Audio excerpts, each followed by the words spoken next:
રસભંગ મતલબ કે ભક્તિના રસમાં પડતો વિક્ષેપ. ચાલો એક કલ્પના કરો. એક ભક્ત મહિનોથી ઠાકુરજીની કોઈ સુંદર ઝાંકીની દર્શનની રાહ જોઈ રહ્યો છે. એ હવેલીમાં પહોંચે છે, પડદા ખુલે છે અને ભક્તની આંખો બસ ઠાકુરજીના સ્વરૂપ પર સ્થિર થઈ જાય છે.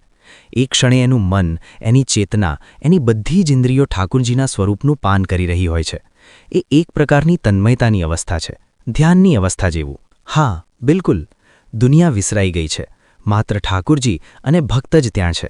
હવે એ જ ક્ષણે કોઈ બાજુમાંથી આવીને એના ખભા પર હાથ મૂકીને કહે, જય શ્રી કૃષ્ણ. શું થશે? ઓહો, એ ભક્તનું ધ્યાન તૂટી જશે. એ ઠાકુરજી પરથી નજર હટાવીને પહેલા ભાઈને જવાબ આપશે. એ જે તન્મયતાની ક્ષણ હતી એ જતી રહેશે. બસ આને જ કહેવાય રસભંગ. તમે માત્ર તમારું જ નહીં પણ બીજા ભક્તનું પણ ધ્યાન ભંગ કર્યું. તમારી એ ક્રિયાએ બીજાની ભક્તિની એક અમૂલ્ય ક્ષણને તોડી નાખી. હવે હવેલીમાં, ખાસ કરીને નિજ મંદિરની સામે, દરેક વ્યક્તિ આ તન્મયતા શોધવા આવે છે. ત્યાં બોલવાથી આપણે એ શાંત અને એકાગ્ર વાતાવરણને ખંડિત કરીએ છીએ જે આવા અંગત જોડાણ માટે જરૂરી છે. આપણો ઉદ્દેશ્ય ઠાકુરજીને મળવાનો છે, એકબીજાને નહીં.